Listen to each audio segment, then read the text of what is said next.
বাংলাদেশ জাতীয়তাবাদী দল বিএনপির প্রধান চারজন নেতা হলেন তারেক রহমান, মির্জা ফখরুল ইসলাম, সালাউদ্দিন আহমেদ এবং মির্জা আব্বাস। বিএনপির চেয়ারম্যান তারেক রহমান, যাকে ঘিরে স্বপ্ন দেখছে সারা দেশের বিএনপি সমর্থকেরা।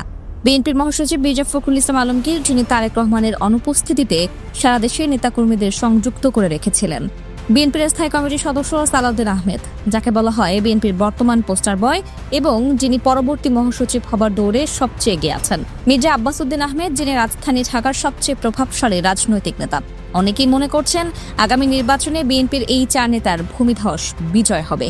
তবে ধারণা করা যাচ্ছে আসন্ন নির্বাচনে বিএনপির এই চার নেতাই কঠিন প্রতিদ্বন্দ্বিতার মুখে পড়তে যাচ্ছেন। তারেক রহমান বগুড়া 6 আসনে হয়তো সহজেই জয়লাভ করবেন, তবে ঢাকা 17 আসনে তার প্রতিদ্বন্দ্বী জামাত নেতা খালেদুজ্জামান ব্যাপকভাবে জনপ্রিয় হয়ে উঠছেন।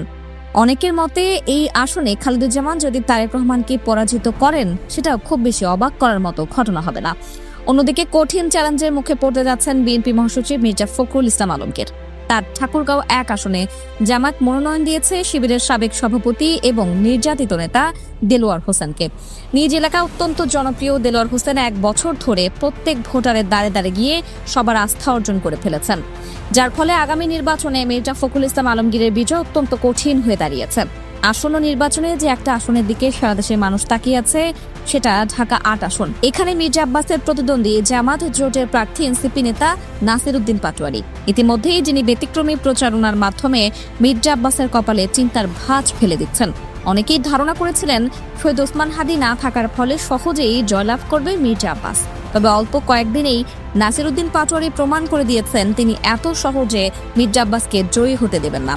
অন্যদিকে কক্সবাজার 1 আসনে বিএনপি নেতা সালাউদ্দিন আহমেদ হেভিওয়েট প্রার্থী হলেও জামায়াত নেতা আব্দুল্লাহ আল ফারুকও চমক সৃষ্টি করতে প্রস্তুত। অর্থাৎ সার্বিকভাবে দেখা যাচ্ছে আসন্ন নির্বাচনে বিএনপির সবচেয়ে গুরুত্বপূর্ণ 4 নেতাই ব্যাপক প্রতিদ্বন্দ্বিতার মুখে পড়তে যাচ্ছেন।